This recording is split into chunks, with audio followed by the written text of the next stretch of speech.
your lot. Dow's up 10, Nasdaq's now down 87, S&P down 13 points. Remember, the rate decision this afternoon around 2 o'clock. Mike Lee is with us this morning. Right, the AI craze. Who are the winners going to be? Well, obviously NVIDIA. Right, they have a whole suite of services one already. in addition to their chips. But I think the next winner is Microsoft. And I think a stock that's down like this today, you want to add some to it, right? Because the same thing happened after their last quarters. The street was unimpressed with the cloud growth. I don't think you can do much better than 25%. Maybe you can.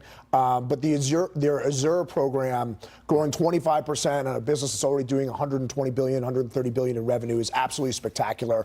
But Microsoft has this installed enterprise base. So lots of corporate customers that already own their Office suite that they can start selling AI products to. They haven't quite got there yet, and you didn't see a lot of revenue this quarter from AI, but they will be the clear leader in terms of monetizing AI out of all these big tech companies. Are there any other, I mean, we're talking about Alphabet and Microsoft as the major players, and NVIDIA, I got all that. Are there any second or third tier players who could benefit, who haven't benefited yet from AI, but could in the future? Yes, so a stock that the street did not react very well to, I believe it was a week ago, was ASML Technologies, a Dutch company. They have a monopoly. They build these super component manufacturers. You can't make the AI chips without their technology. And this hasn't quite gone downstream to ASML yet to where they're giving blowout numbers like NVIDIA. But I like them. I think Taiwan Semiconductor, the two big component makers for NVIDIA, are going to experience this. They're not quite with NVIDIA yet,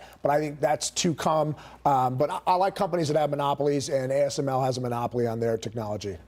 One and done. One rate hike this afternoon and then done. Is that how you see it? Yes, and you know, another strategist put out a note this morning, said this is like a football game between the Jacksonville Jaguars and Tampa Bay Buccaneers. Like, you might watch it, but nobody really cares. Right?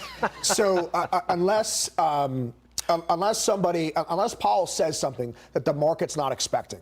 And I think the market has come to the conclusion that rate cuts might not be coming for a while, and that's not going to rock markets the way you would have thought 6 months ago.